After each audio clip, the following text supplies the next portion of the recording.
வணக்கம் நேயர்களே. டிடி டிவியின் நாளிதழ் நேரம் செய்திகளின் ஊடகம் உங்கள் அனைவரையும் சந்திப்பதில் மகிழ்வடைகின்றோம். வணக்கம் சோனா. வணக்கம் நிக்சன். நேர்களுக்கு எங்களுடைய அன்பான வணக்கம். இன்னும் கூட எங்களுடைய கைவசம் உதயன், தினக்குரல், வலம்புரி போன்ற பத்திரிகைகள் கிடைத்திருக்கிறது. இந்த பத்திரிகைகளில் வெளியாக இருக்கக்கூடிய பிரதானமான செய்திகளை தருவதற்கு தயாராக இருக்கின்றோம். அந்த வகையிலே உதயன் தந்திருக்கிறது சோபனா இவ்வாறு ஒரு பிரதான தலைப்புச் செய்தியை. காணாமல் போனோர் மற்றும் கைதிகள் விடயத்தில் வாக்கு தவறியது மைத்திரியின் அரசாங்கம். எதிர்க்கட்சி தலைவர் சம்பந்தன் சபையில் ஒரு குற்றம் ஒன்றை சாட்டியிருக்கின்றார் என்று இங்கே தரப்பட்டிருக்கிறது. அதிலே காணாமல் போனோர் விவகாரம், அரசியல் கைதிகளின் விவகாரம் இரண்டிலுமே அரசாங்கம் சர்வதேசத்துக்கு வழங்கிய வாக்குறுதிகளை இன்னமும் நிறைவேற்றவில்லை. இவ்வாறான நிலையில் நாட்டில் எவ்வாறு நல்லிணக்கம் ஏற்படும்? சரியான விடயங்களை செய்வதற்கு அரசாங்கம் தயக்கம் காட்டக்கூடாது. சரியானவற்றை செய்வதற்கு தான் நாட்டில் ஆட்சி மாற்றம் ஏற்பட்டது. இவ்வாறு தமிழ் தேசிய கூட்டமைப்பின் தலைவரும் எதிர்க்கட்சி தலைவருமான சம்பந்தன் நாடாளுமன்றத்திலே நேற்று சுட்டிக்காட்டியிருக்கின்றார் என்கின்ற வகையிலான ஒரு செய்தி இங்கே தரப்பட்டிருக்கிறது என்பதை நாங்கள் பார்க்கக்கூடியதாக இருக்கிறது. ஆகவே ஒரு விடயத்தை இப்பொழுது ஏற்றுக்கொண்டிருக்கின்றார் என்றுதான் நாங்கள் இங்கே சொல்ல வேண்டும். இதை விட பார்க்க போனோம் என்றால் அது காலம் தப்பிய ஞானம் என்று சொல்வார்கள் தான். அந்த ஒரு கருத்துக்கு ஒரு ஒப்பானது என்கின்ற வகையிலே இதை நாங்கள் பார்க்கலாம். இந்த விடயங்களிலே அரசாங்கம் எத்தனை போக்கை கொண்டிருக்கிறது என்பது எல்லோருக்கும் தெரிந்தது ஒன்று. இந்த நிலைப்பாட்டை வலியுறுத்துமாறு கோரி பல்வேறு அழுத்தங்கள் எல்லாம் அங்கே தமிழ் தேசிய கூட்டமைப்பை சார்ந்தவர்களுக்கும் மற்றும் அது தமிழ் தேசியம் பேசுகின்றவர்களுக்கும் எல்லாம் அழுத்தங்களுக்கு மேல் அழுத்தங்கள் எல்லாம் தமிழ் மக்கள் விடுத்துக் கொண்டிருக்கின்றார்கள். பேரணிகளின் ஊடாக கொண்டிருக்கின்றார்கள், உள்ள நோன்பின் மூலமாக எடுத்துக் கொண்டிருக்கின்றார்கள். இந்த நேரத்திலே இவ்வகையானதொரு நிலைப்பாடில், இவ்வகையான ஒரு கருத்தில் ஏன் இப்பொழுது அங்கே சம்பந்தன் ஐயா இறங்கி இருக்கின்றார் என்கின்றது தொடர்பான ஒரு கேள்வி நிலை அங்கே மேலோங்கி இருப்பதை பார்க்கக்கூடியதாக இருக்கிறது. அதாவது ஒரு 16 நாட்கள் ஆகிவிட்டது இந்த அரசியல் கைதிகளுடைய உண்ணாவிரத போராட்டம் தொடங்கி இதுவரைக்கும் எந்த விதமான ஒரு சாதகமான பதில்களும் எட்டப்படவில்லை என்பது மிக கவலைக்குரிய ஒரு விடயமாக இருக்கிறது. நேற்று தினத்தில் தான் பாராளுமன்றத்தில் இப்படியான ஒரு விடயம் நான் நினைக்கிறேன் எதிர்க்கட்சி தலைவரான சம்பந்தன் ஐயா அவர்கள் கொஞ்சம் கோபமான முறையில் பேசி இருக்கக்கூடிய ஒரு விடயம், ஒரு கோபத்தோனியில் இதைத்தான் இப்போதுதான் கேட்டிருக்கிறார். இது சம்பந்தமாக ஏனைய சில நாடாளுமன்ற உறுப்பினர்கள் கூட கருத்து தெரிவித்திருக்கிறார்கள். நேற்றைய தினத்தில் நடைபெற்ற அந்த நாடாளுமன்ற அமர்வின் போது டி.எம். சுவாமிநாதன் அவர்கள் கூட சொல்லி இருக்கின்றார், தமிழ் அரசியல் கைதிகளுடைய விடுதலை தொடர்பாக நாங்கள் சற்று அக்கறை காட்டிக் கொண்டிருக்கிறோம். வருகின்ற 11ஆம் தேதிக்கு முன்னர் இவர்களுக்கான விடுதலையை பெற்றுத் தருவதற்கு நாங்கள் ஒரு முடிவு எடுத்திருக்கிறோம். ஜனாதிபதியினுடைய பணிப்புரையின் பேரில் இதுக்கான விடுதலை கண்டிப்பாக கிடைக்கும் என்ற போது நாடாளுமன்ற உறுப்பினர் ஸ்ரீதரன் அவர்கள் சொல்லி இருக்கின்றார், சரி இப்படியாக நீங்கள் விடுதலையை பற்றி பேசுகிறீர்கள், இதுவரைக்கும் எந்த விதமான விடுதலையும் பற்றியும் பேசவில்லை, 11ஆம் தேதி விடுதலை பெற்றுத் தருவதாக சொல்கிறீர்கள், அதற்கு முன்னர் அவர்களுக்கு ஒரு உயிராபத்து நேரிட்டால் அதற்கு யார் உத்தரவாதம் என்ற ஒரு கேள்வியை அவர்கள் எழுப்பியிருந்தார். அப்போது சுவாமிநாதன் சொன்னார், அதற்கு நான் உத்தரவாதம் என்பதை சற்று தயங்காமல் அந்த பதிலை அவர் தந்திருந்தார். அது மட்டுமில்லாமல் நிக்சன் உங்களுக்கு தெரிந்திருக்க வேண்டும், நேற்றைய தினத்தில் வடமாகாணத்தினுடைய ஆளுநர் ரெஜினட் கூரே நேற்று கைதிகளை பார்த்திருந்தார். அப்படி பார்த்திருக்கிற போது அவர் சொன்னார், அதாவது ஜனாதிபதியினுடைய பணிப்புரிமைக்கு அமையத்தான் அவர் சென்று கைதிகளை பார்த்திருந்தார். பார்த்தது மட்டுமல்லாமல் 11ஆம் தேதி அதாவது இன்றைய தினத்தில் மாலை பொழுதில் ஒரு முடிவை தருவதாக அவர் சொல்லியிருந்தார். அது ஒரு கவனத்திற்கு எடுத்துக்கொள்ளக்கூடிய விடயம். அதாவது இன்று 9ஆம் தேதியாக இருக்கிறது, ஆனால் 11ஆம் தேதி தான் அந்த உண்மையான முடிவு கிடைக்கும் என்பதை சொல்லியிருப்பது பலரால் சொல்லப்பட்டுக் கொண்டிருக்கிற வேளையில் ரெஜினட் கூரே இன்றைய தினம் தருவது போன்றதாகத்தான் வலம்புரி பத்திரிகையிலேயே ஒரு செய்தி கிடைத்ததை நான் அவதானித்திருந்தேன். அதே நேரத்தில் பார்த்தீர்கள் என்று சொன்னால் இந்த 14 தமிழரசியல் கைதிகளில் 6 பேருடைய உடல்நிலை மிக மோசமான நிலையில் இருப்பதாக ஒரு செய்தி கிடைத்திருக்கிறது. இவர்கள் தொடர்பான நிலைமை எப்படி இருக்கிறது என்பது தொடர்பாக யாழ்ப்பாணத்திலேயே மனித உரிமைகள் ஆணைக்குழுவிடம் அந்த உறவினர்கள் ஒரு மகஜர் ஒன்றை கையளித்து அவர்களுடைய உடல்நிலைமை தொடர்பாக எங்களுக்கு ஒரு விடயத்தை நீங்கள் தெளிவுபடுத்த வேண்டும் என்பதை தொடர்பாக கூட எல்லாம் கேட்டிருக்கிறார்கள். ஆகவே இந்த அந்த தமிழரசியல் கைதிகளுடைய விடுதலை, அவர்களுடைய உண்ணா நோன்பு என்பது மிகப்பெரிய ஒரு பாரதூரமான ஒரு நிலையில் இருக்கிறது என்பதை நீங்கள் அவதானித்துக் கொள்ளக்கூடியதாக இருக்கும். எங்களுடைய நேர்களுக்கு இது சம்பந்தமாக புரிந்திருக்கும். ஒரு தீர்க்கமான முடிவை ஜனாதிபதி சொன்னது போன்று இப்போது ஜனாதிபதி சொன்னது போன்றதான கருத்துக்கள் எல்லாம் நிலவிக் கொண்டிருக்கிறது என்று சொன்னால் ஆளுநர் அப்படியான ஒரு கருத்தை சொல்லி இருக்கின்றார். ஆகவே 11ஆம் தேதி வரைக்கும் நாங்கள் பொறுத்திருந்து பார்க்க வேண்டும். நிச்சயமாக ஒரு நல்ல தீர்வு கிடைக்க வேண்டும். இந்த கைதிகள் மட்டுமல்லாமல் ஏனைய கைதிகளுக்கும் இந்த மாதிரியான ஒரு சுமூகமான ஒரு தீர்வு கிடைக்க வேண்டும். என்னென்று சொன்னால் நல்லாட்சி அரசாங்கம், அதை நல்லாட்சி அரசாங்கத்தை உருவாக்கியதன் தமிழ் மக்களுடைய நோக்கம் என்னவென்று சொன்னால் தங்களுக்கு சாதகமான கிடைக்கும் என்பதுதான். ஆகவே இதற்கு நாங்கள் பொறுத்திருந்து பார்க்கலாம். ஒரு சாதகமான பதில் வர வேண்டும் என்பது எங்களுடைய எதிர்பார்ப்பு. ஜனாதிபதியின் முடிவுடன் இன்று கைதிகளை சந்திப்பார் ஆளுநர் அங்கே இருக்கிறது, வேலம்புரியில் இருக்கிறது. போராட்டத்தில் ஈடுபட்டவர்களிடம் அவரே நேரில் சொல்லியிருக்கின்றார் என்று நாங்கள் பார்த்தோம். இதைவிட வெள்ளை வேனில் ஐநா பணியாளர் கடத்திச் செல்லப்பட்டு சித்திரவதை, இலங்கையிடம் விசாரணை நடத்தப்படும் என்கின்றார் ஐநா பேச்சாளர் பர்ஹான் ஹக் சொல்லியிருக்கின்றார் என்று இவ்வாறான ஒரு செய்தியும் அங்கே காணக்கூடியதாக இருக்கிறது. அதாவது அந்த போர்க்காலத்தில் இடம்பெற்ற அந்த காலப்பகுதியில் நினைக்கின்றேன். இப்பொழுது ஜனாதிபதியினுடைய ஆணைக்குழுவெல்லாம் விசாரணைகளை நடைபெற்றுக் கொண்டிருக்கின்ற இந்த தருணத்திலே ஐநா பணியாளரும் அதே காலப்பகுதியிலே வெள்ளை வேனிலே கடத்தி செல்லப்பட்டு அங்கே சித்திரவதை செய்யப்பட்டிருக்கின்றார் என்கின்ற வகையிலான ஒரு செய்தி ஒன்றை வெளிப்படுத்தி இருக்கின்றார் பர்ஹான் ஹக் என்றும் ஒரு செய்தி தொடர்ந்து சொல்வதையும் பார்க்கின்றோம். ஆம், நல்லிணக்கத்தை பலப்படுத்தி அழுத்தத்தில் இருந்து தப்புவோம், சர்வதேசத்தை சமாளிக்கிறார் சமரசிங்க என்று சொல்லி ஒரு செய்தி ஒன்று கிடைத்திருக்கிறது. நீங்க பர்ஹான் ஹக் பற்றி பேசியிருந்தீர்கள், இந்த செய்தியும் அது போலதான் சொல்கிறது.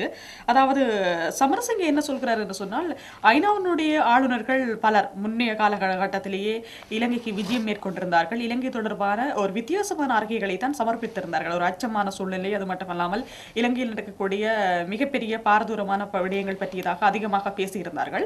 அப்போ இருக்கக்கூடிய நிலைமைகளை கேட்கின்ற போது சர்வதேசம் சரி அல்லது போனால் ஐநா சரி, அனைவருமே ஒரு அச்ச நிலைமையில் தான் இருந்தார்கள் இலங்கை பற்றியதான அபிப்பிராயங்களில்.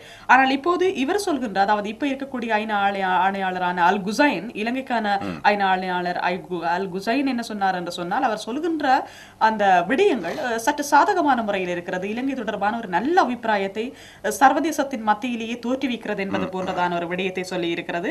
ஆகவே அதைத்தான் அவருடைய செய்தியாக கிடைத்திருக்கிறது. சர்வதேசத்தை சமாளிக்கிறார் சமரசிங்க என்பது போன்ற ஒரு செய்தி இன்றைய தினத்தில் சிறு செய்தியாக கிடைத்திருக்கிறது. இருந்தபோதிலும் நிக்சன் வலம்புரி பத்திரிகையினுடைய பிரதானமான தலைப்பு செய்தி இதுதான்: ஜனாதிபதியின் பதிலை இன்று பெற்றுத் தருவேன், தவிக்கின்ற அரசியல் கைதிகளிடம் வடக்கு ஆளுநர் நேரில் உறுதியளிப்பு. நான் சற்று முன்னர் சொன்ன ஒரு விடயம் தான். ஆகவே இதுதான் பிரதானமான தலைப்பு செய்தி. உணவு தவிர்ப்பில் ஈடுபட்டு வரும் கைதிகளின் உண்மை நிலை என்ன? உடன் தெரியப்படுத்துமாறு கோரி உறவினர்கள் மனித உரிமைகள் ஆணைக்குழுவில் நேற்று மகஜர் ஒன்றையும் கையெழுத்திருக்கின்றார்கள். ஆகவே உணவு தவிர்ப்பு போராட்டத்தில் ஈடுபடுகின்ற அந்த கைதிகளுடைய உடல்நிலை நாளுக்கு நாள் மோசமாகி வருகின்றது தொடர்பான செய்திகள் எல்லாம் நாங்கள் இப்பொழுதும் பார்த்தோம். ஊடகங்களின் ஊடாகவெல்லாம் நாங்கள் அதிகமாக பார்க்கக்கூடியதாக இருக்கிறது. ஆகவே அவர்களுடைய இந்த நான் நினைக்கின்றேன் நேரிலே சந்திப்பதற்கான வழிவகைகள் இப்பொழுது அவர் உறவினர்களுக்கு இல்லை போல் தெரிகிறது, தென்படுகிறதான் இந்த செய்தி பிரதிபலித்திருக்கிறது. ஆகவே அவர்கள் சொல்கின்றார்கள், எங்களுடைய பிள்ளைகள், எங்களுடைய உறவுகளுடைய நிலை, ஏனென்றால் 15 நாட்களை அண்மைத்திருக்கின்ற இந்த நிலையிலே அவருடைய உடல்நிலை எவ்வாறு இருக்கிறது என்பது தொடர்பாக அதற்கான உண்மை நிலையை பகிரங்கப்படுத்துமாறு தெரியப்படுத்துமாறு வேண்டியிருக்கின்றார்கள் உறவினர்கள். ஆகவே இது தொடர்பாக நேரடியாக எல்லாம் சென்றிருக்கின்றார்கள். யார் யாரோடெல்லாம் கதைக்க வேண்டுமோ அது தொடர்பாக எல்லாம் நேரடியாக சென்றிருக்கின்ற அதே வேளை முக்கியமாக அவர்கள் செல்ல வேண்டிய இடமாகிய மனித உரிமைகள் ஆணைக்குழுவிலேயும் சென்று தங்களுடைய உறவுகளுடைய நிலை தொடர்பாக உடனடியாக அறிய தருமாறு கோரி ஒரு மனு ஒன்றையும் கையளித்திருக்கின்ற சம்பவத்தையும் நாங்கள் பார்க்கக்கூடியதாக இருக்கிறது.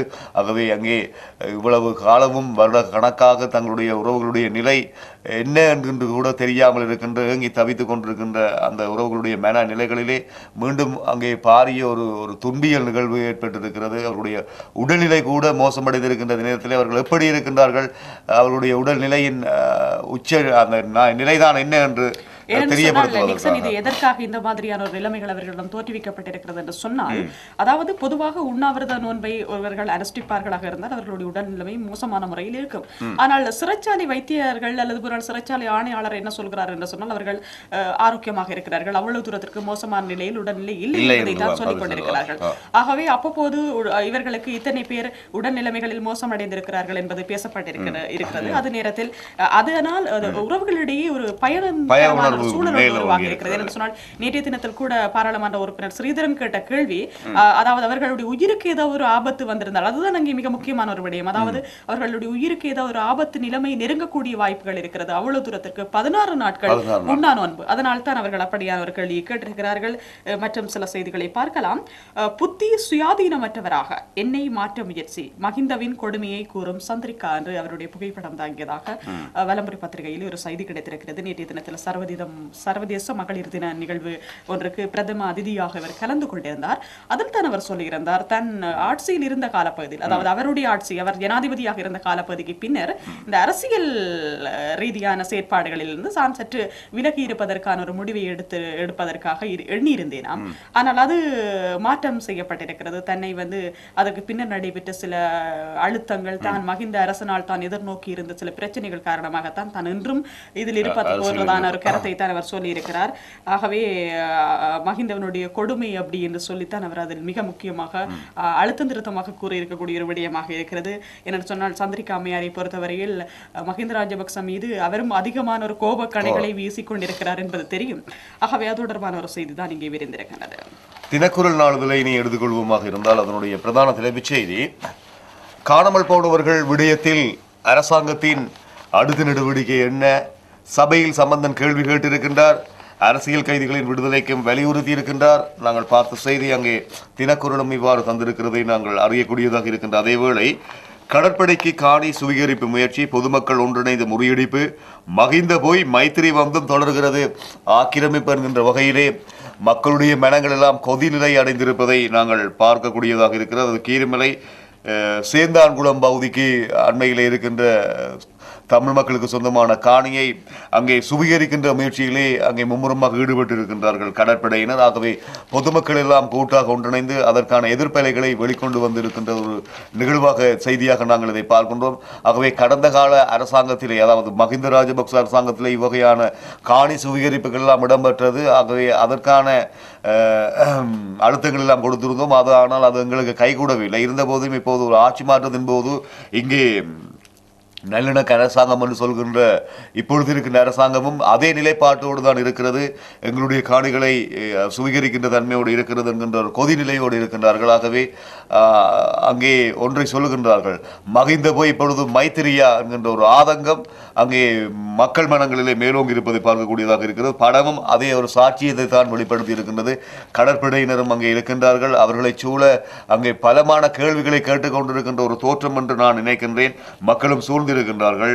பத்திரிகையாளர் ஒரு பக்கம் இருக்கின்றார்கள் என்பதை வெளிக்காட்டுகின்ற ஒரு படத்தோடு இந்த செய்தி அடைப்பிடப்பட்ட செய்தியாக பார்க்கின்றோம். அந்த செய்தியினுடைய தொடர் இங்கே இதே போன்று வலிதற்கின் திருவடிநிலை பகுதியிலும் எதிர்வருகின்ற 10ஆம் தேதி, அதாவது நாளைய தினம் 11 ஏக்கர் நிலப்பரப்பை சுவீகரிக்கும் வகையில் நில அளவை திணைக்களத்தினால் காணிகள் அளவீடு செய்யப்பட இருக்கின்றன.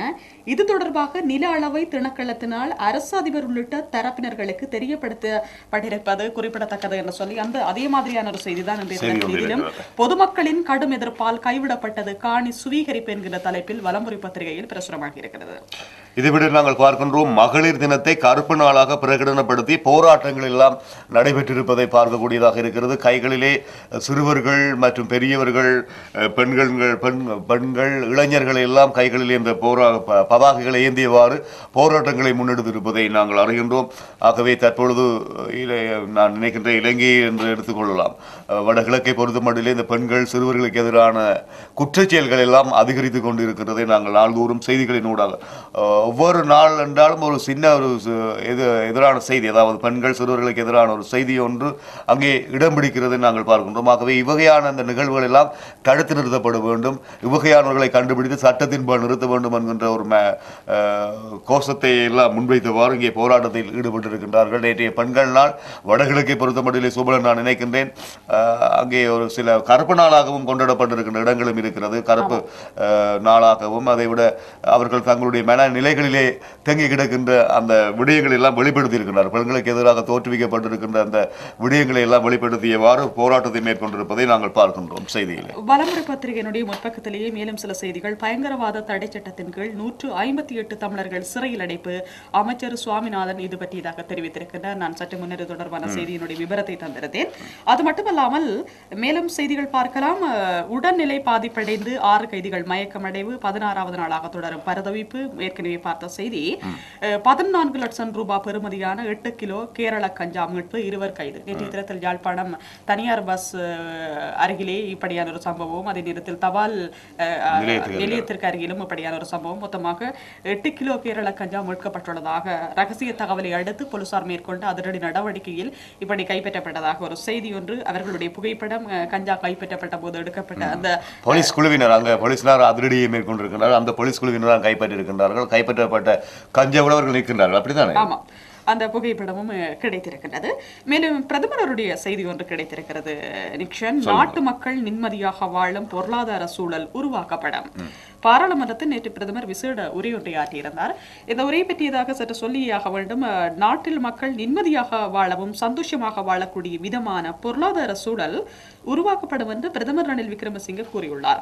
நேற்று பிற்பகல் பாராளுமன்றத்தில் விசேட உரை நிகழ்த்திய பிரதமர் இவ்வாறு தெரிவித்திருக்கிறார் என்று சொல்லி அந்த செய்தி செல்கிறது. அதாவது கடந்த ராஜபக்ச காலப்பகுதியை பொறுத்தவரையில் இந்த கடன் சுமை அதிகரித்திருக்கிறது. ஆகவே இந்த இலங்கைக்கு கிடைக்கக்கூடிய வருமானத்தினுடைய பெரும் பகுதி அந்த கடன்களை கட்ட வேண்டிய ஒரு நிலை இருப்பதாக நேற்றைய தினத்தில் பிரதமர் அவர்கள் பாராளுமன்றத்திலே சுட்டிக்காட்டியிருந்தார். அது மட்டுமல்லாமல் இந்த 2017ஆம் ஆண்டு ஒரு புதிய வரி மாற்றத்தை கொண்டு வருவதற்கு தாங்கள் உத்தேசித்திருப்பதாகவும் அதே நேரத்தில் 2016ஆம் ஆண்டிற்கான வரவு செலவு திட்டத்தில் சில மாற்றங்களை முக்கியமாக கொண்டு வந்தே ஆக வேண்டும் என்பதை கூட பிரதமர் அவர்கள் சொல்லியிருந்தார்.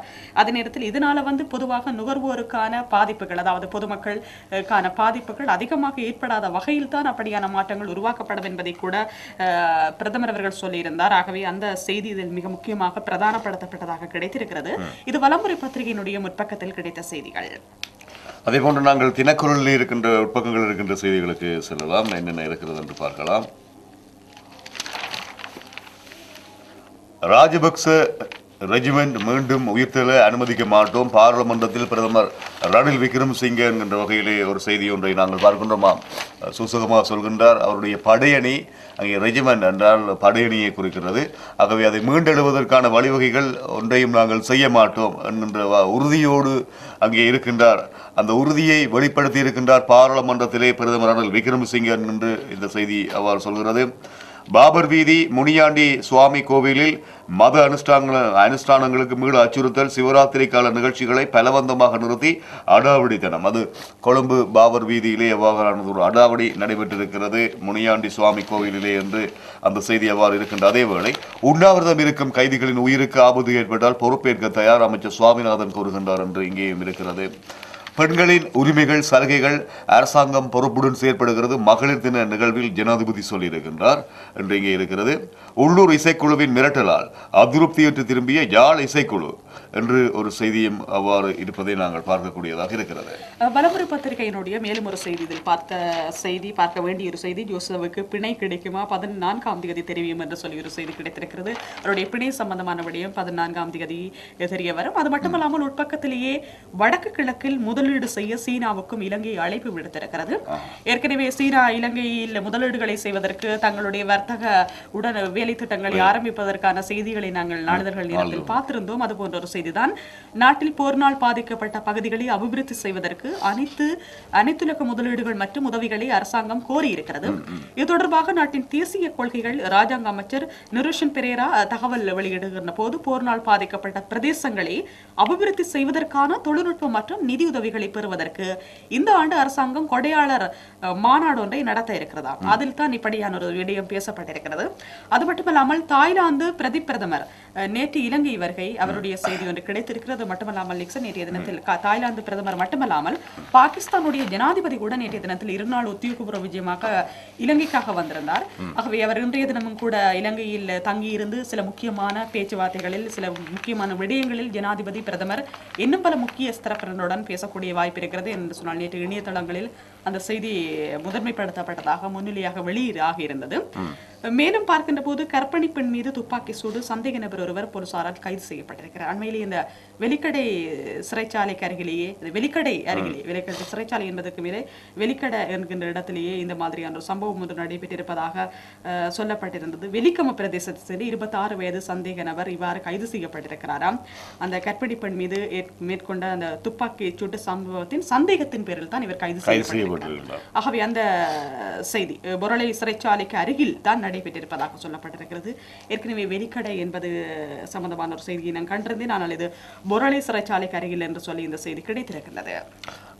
அந்த வகையிலே நாங்கள் ஒரு சிறிய வர்த்தக விளம்பர இடைவெளி எடுத்துக்கொண்ட பிற்பாடு நாங்கள் மீண்டும் செய்திகளுக்கு செல்லலாம்.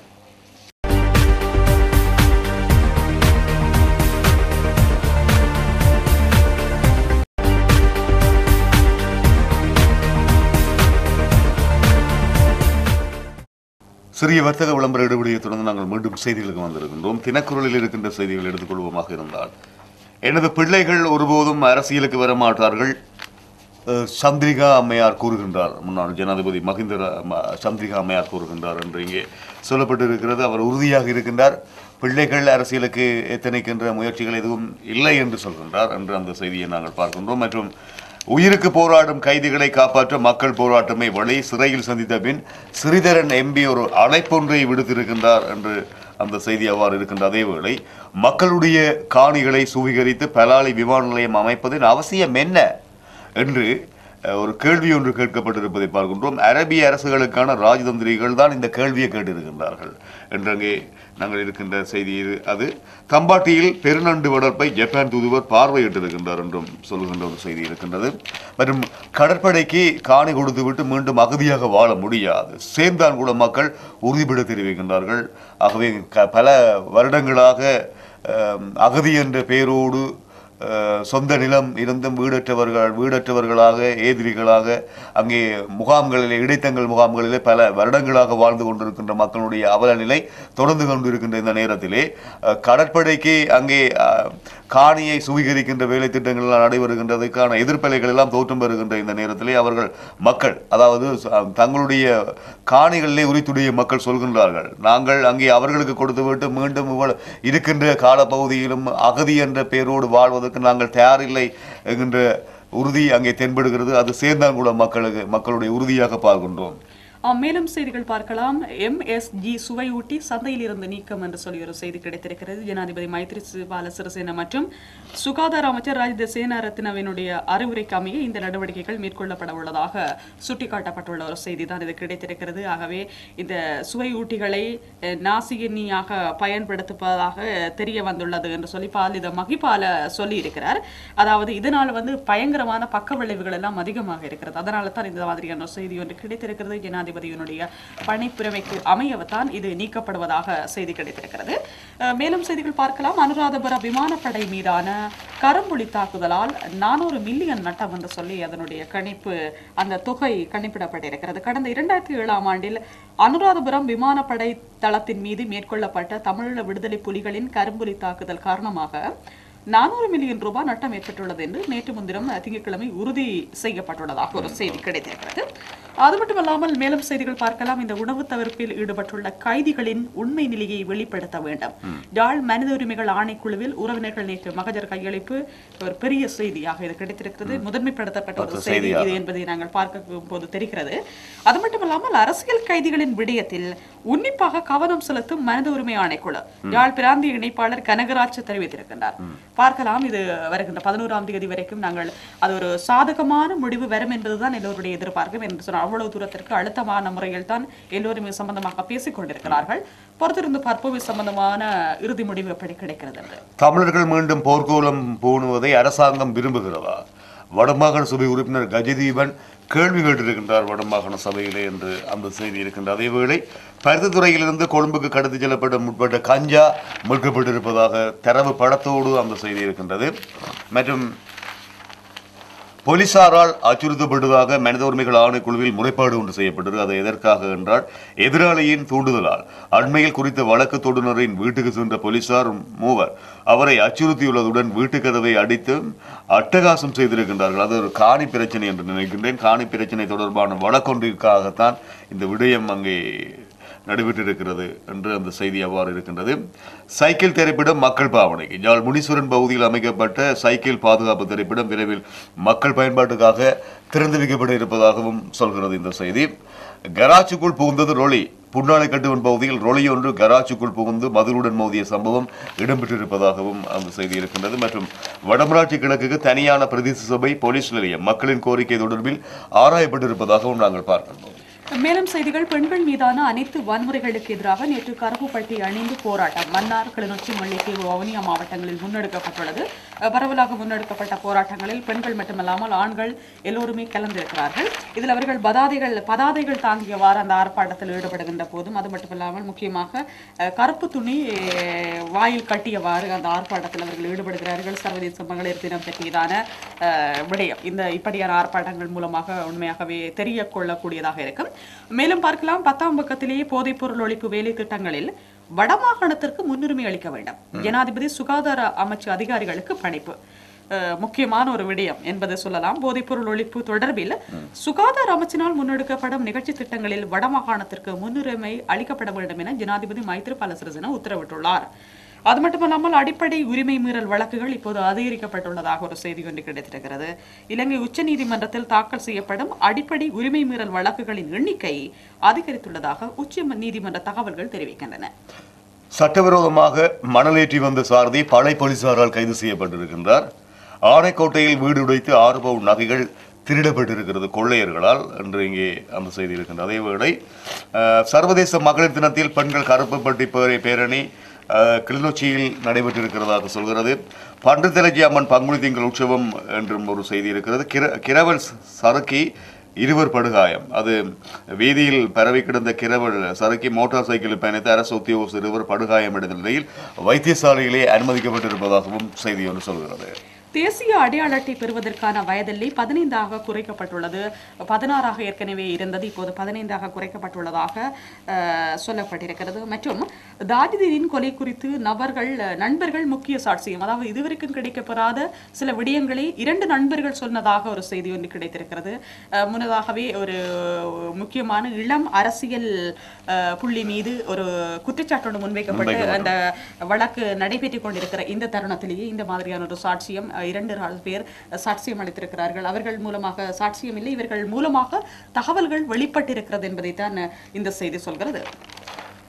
நாங்கள் இனி சர்வதேச பக்கம் பார்வை செலுத்துவமாக இருந்தால் செய்திகளின் மேல் அல் சபாப் தீவிரவாதிகளின் பயிற்சி முகாம்கள் மீது அமெரிக்கா தாக்குதல், 150க்கும் மேற்பட்டோர் பலி என்று இந்த செய்தி இருக்கிறது. சோமாலியாவில் அல் சபாப் தீவிரவாத இயக்கத்தின் பயிற்சி முகாம் மீது அமெரிக்கா நடத்திய தாக்குதலில் 150க்கும் மேற்பட்டோர் பலியாக இருப்பதாக பென்டகன் தெரிவித்திருப்பதாக இந்த செய்தி வெளிநாட்டு செய்திகளின் பக்கத்திலே முதன்மையாக இடம் பிடித்திருக்கின்றது. அதேவேளை நீதிமன்றில் தற்கொலை தாக்குதல், 2 போலீசார் உட்பட 14 பேர் பலி. அது பாகிஸ்தானின் பெசாவர் மாவட்டத்தின் சப் ஹத்தார் என்ற இடத்திலே நடைபெற்றிருக்கிறது என்று அந்த செய்தி இருக்கிறது.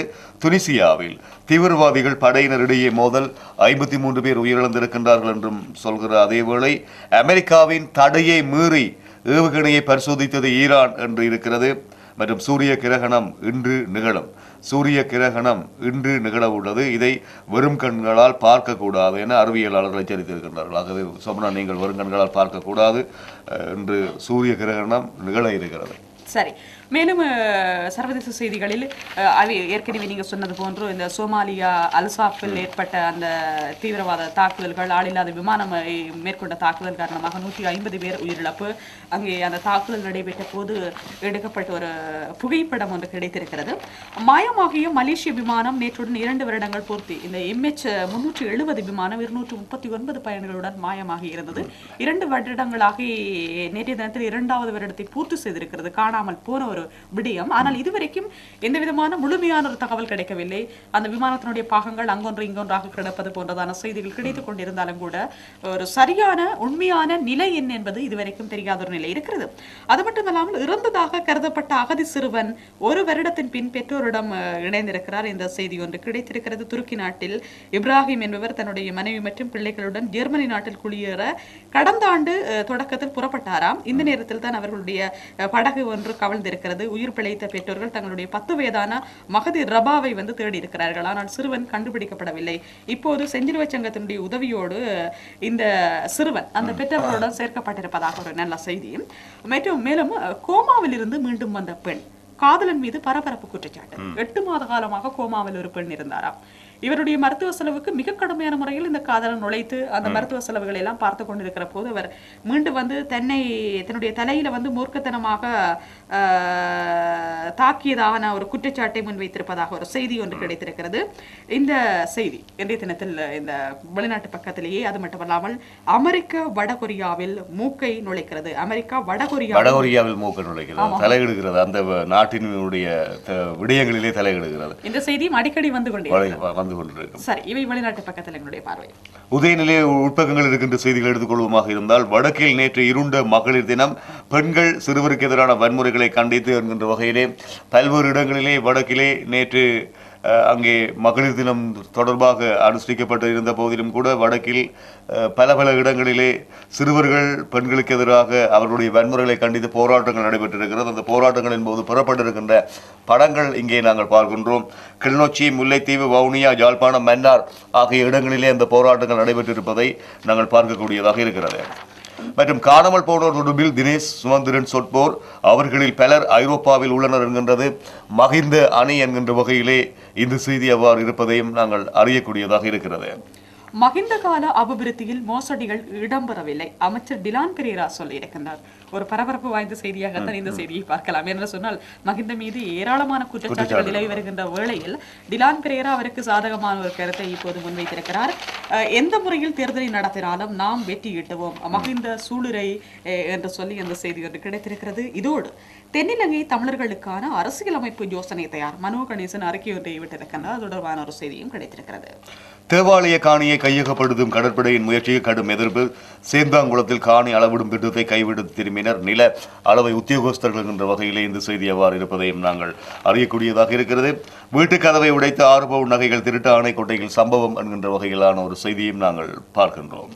மேலும் லஞ்ச ஊழல் மோசடி தவிர்ப்பு ஆணைக்குழுவிடம் சிறைச்சாலைகள் ஆணையாளர் நாயகத்தின் இல்லம் என்று சொல்லி ஒரு செய்தி கிடைத்திருக்கிறது.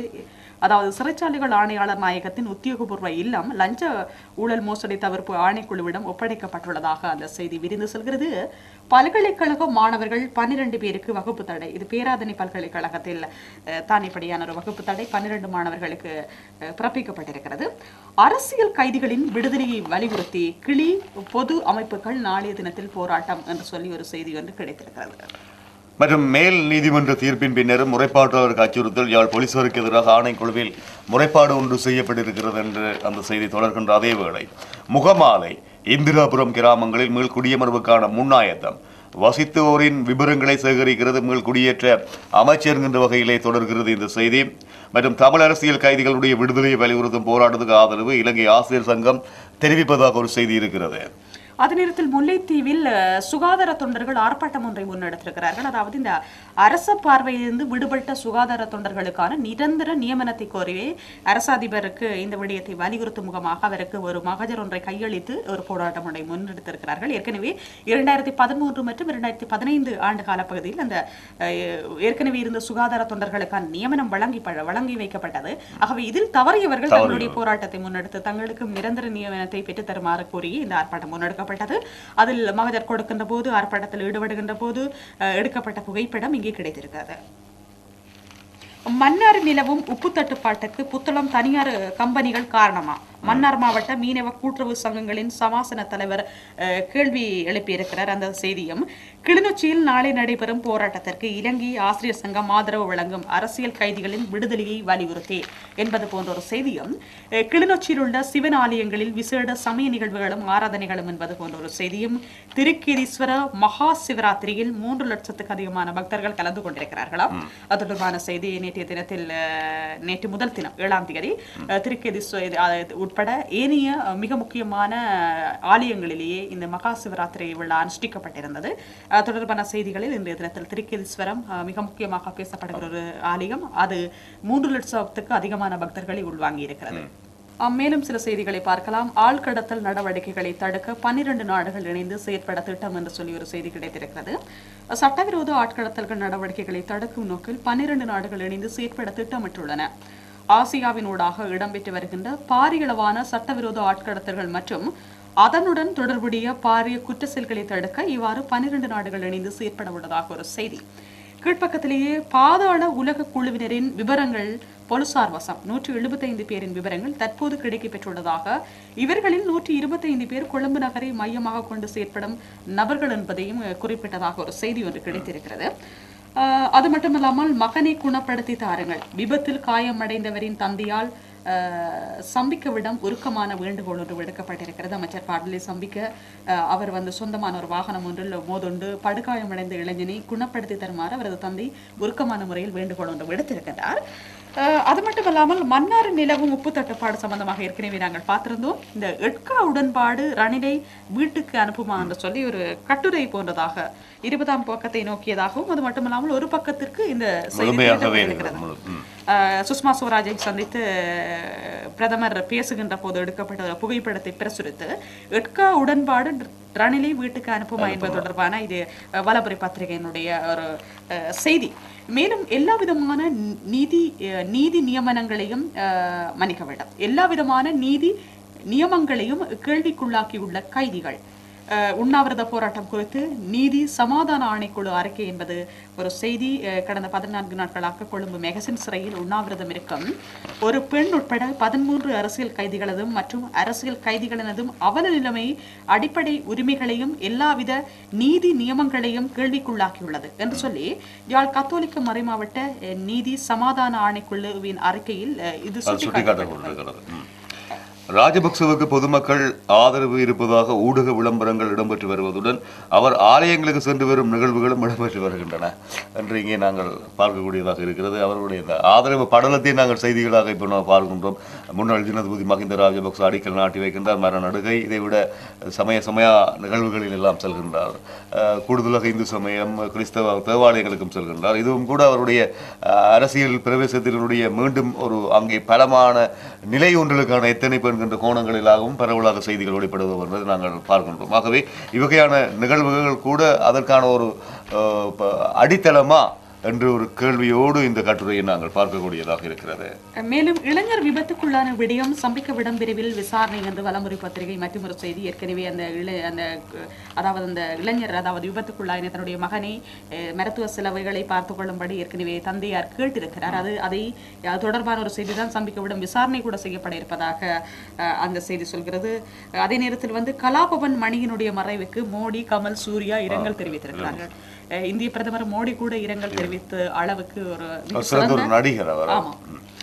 மதுபோதையை சாதகமாக்கி பெண்கள் மீது வன்முறை, போதைப் பொருள் தகவல் நிலைய செயற்திட்ட அதிகாரி சுட்டிக்காட்டு. ஆகவே இந்த பெண்கள் மீது கட்டவிழ்த்து விடப்படுகின்ற வன்முறைகளுக்கு அடித்தளம் எதென்று இங்கே பார்ப்பமாக இருந்தால் செய்தியினூடாக நாங்கள் பார்க்கின்றோம். மது போதைதான், மது போதையினுடைய உச்சம்தான் அங்கே பெண்கள் மீது கூடுதலான வன்முறையை செலுத்துவதற்கு காரணம் என்கின்ற வகையிலே செய்திகள் சொல்கின்றது. ஆகவே இது உதயனுடைய செய்தியாகத்தான் நாங்கள் இங்கே பார்க்கக்கூடியதாக இருக்கிறது. சர்வதேச மகளிர் தினமான நேற்று பெண்களுக்கு எதிரான வன்முறைகளை கண்டித்து கருப்பு உடை அணிந்து யாழ்ப்பாணத்தில் ஆர்ப்பாட்டம்.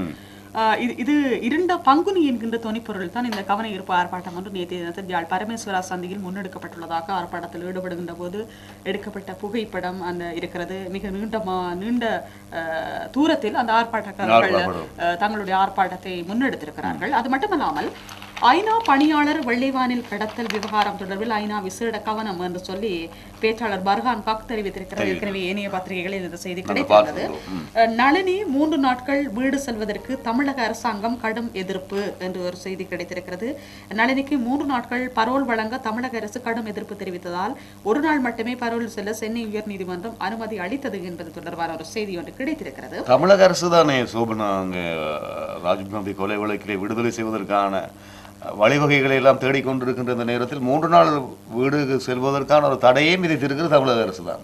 அது என்னவென்று சொன்னால், ஏற்கனவே அவருடைய தந்தையார் இறந்திருந்தார். அந்த தந்தையினுடைய இறுதி சடங்கில் பங்கேற்க அனுமதி கேட்டு பரோலில் நளினி அவர்கள் பரோல் முறை ஒன்றை கோரியிருந்தார். அதன் பிரகாரம் 3 நாட்கள் கோரியிருந்த போது அவருக்கு ஒரே ஒரு நாள் தான் கிடைக்கப்பெற்றது என்பதை சுட்டிக்காட்டும் முகமாகவும், அதே நேரத்தில் இப்போது சமகாலத்தில், அதாவது சம நாட்களில் இப்போது பரவலாக ஊடகங்கள் பேசிக் கொண்டிருக்கக்கூடிய விடயம் இவர்களுடைய விடுதலை தொடர்பானது.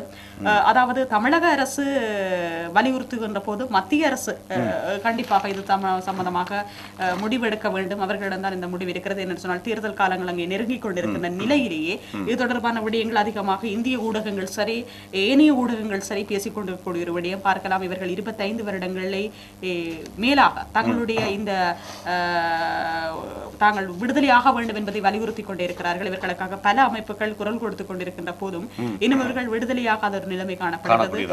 அண்மையில கூட இவர்கள் சொல்லியிருந்தார், நளினி அவர்கள் தன்னுடைய தந்தையருடைய இறுதி கிரியைக்கு வருகின்ற போது சீமானிடம் என்னிடம் ஒரு விடயத்தை சொல்லியிருந்தார். அது மட்டுமல்லாமல் பொதுவாக ஊடகங்களுக்கு சொன்ன விடயம் என்னவென்று சொன்னால், எனக்கு ராஜீவ் காந்தி என்ன கலர் என்பது கூட தெரியாது என்பது போன்றதான ஒரு செய்தி கூட கிடைத்தது. சரி, இதே நேரத்தில் வந்து அசாத் சாலி ராஜினாமா செய்திருக்கிறார் என்று சொல்லி ஒரு செய்தி அவருடைய புகைப்படத்தோடு, ஆனால் என்ன காரணத்திற்காக தான் ராஜினாமா செய்தேன் என்பது தொடர்பாக தகவல் ஒன்றை அவர் வெளியிட தவறியிருந்தார். அது எதற்காக என்பதை அவர் பொறுத்திருந்துதான் பார்க்க வேண்டும், என்ன காரணம் என்பதை.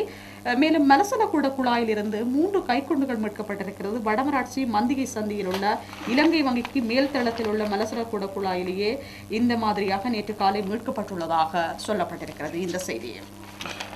பெருந்தெருக்கள் அபிவிருத்தியில் ஊழல்கள் எதுவும் நடைபெறவில்லை. அமைச்சர் டிலான் பெரேரா சொல்கின்றார்.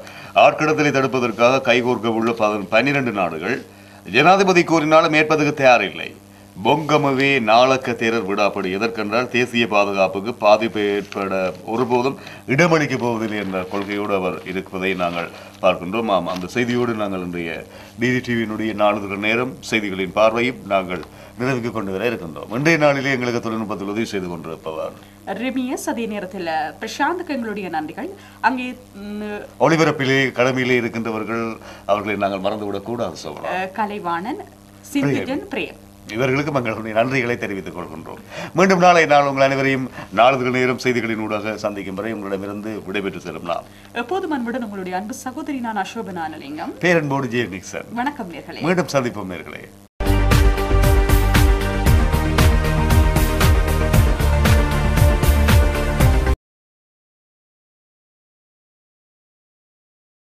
மத பத்திரிகையின் கீழ் சித்திரம் பாதாள உலகத்தினரை நோக்கியதாக இருக்கின்றது. பாதாள உலகத்தினரை நோக்கி துப்பாக்கி கூறி நீட்டப்பட்டிருந்தாலும் கூட கையில் பிரித் நூல் ஏந்தி சில அரசியல்வாதிகளின் முனைப்போடு அது ஏந்தப்பட்டிருப்பது போல்தான் இந்த காட்சி தரப்பட்டிருக்கின்றது. திவைன பத்திரிகையினுடைய கேலிச்சித்திரம். அந்த திவைன பத்திரிகையின் கேலிச்சித்திரமும் அதனை அடிப்படையாக கொண்டுதான் இந்த பாதாள உலகம் என்பதும் குடு, அதாவது போதைப் பொருள் வியாபாரம் என்பதும் எவ்வாறு பின்னி பிணைந்திருக்கின்றன என்பதை ஒரு அழகான ஓவியமாக இங்கே சித்தரித்திருக்கின்றார்கள்.